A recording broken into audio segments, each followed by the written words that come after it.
The Opry's just had such a special place in our heart for such a long time. And I mean, even before we were artists, musicians, we were children growing up, with our grandparents and our mothers and fathers just pounding the Opry. So it was just, we had no idea if this was ever going to happen, But, when Vince came out a couple weeks ago when we were on stage, it was shocking. It was mind-blowing. It was so humbling, and we're just so honored and proud to carry the Opry flag and be a part of this legacy. And the Grand Ole Opry is the epitome. There's no bigger pinnacle than the Grand Ole Opry. It is country music.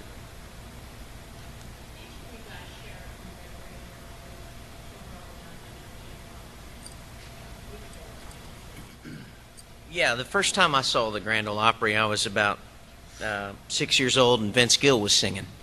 I'm kidding. He's going to love that.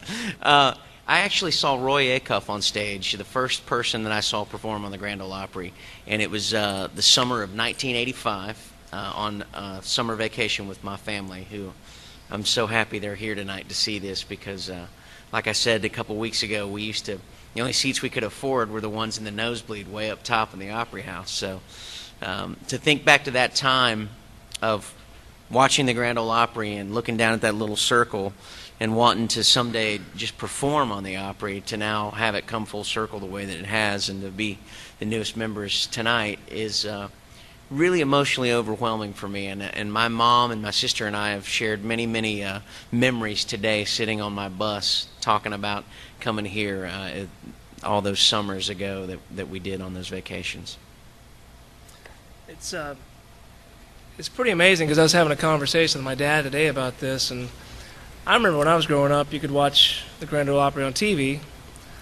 He remembers when he was growing up, you could listen to it on the radio, and now here we are, year 2011, you can watch it and listen to it online. So it kind of tells you where we're at in life with the future of the Grand Ole Opry, from past to present. And we are just humbled by this. We are absolutely blown away by this, and we can't wait to see what the future has in store for us through the Opry. Just every time Minnie Pearl was on as a kid, I just had to see. I just had to watch because you never knew, just she is what she is, and it was just always like, she was just such an icon in the hat and the whole thing, So as a kid, I was just always enthralled by that. So.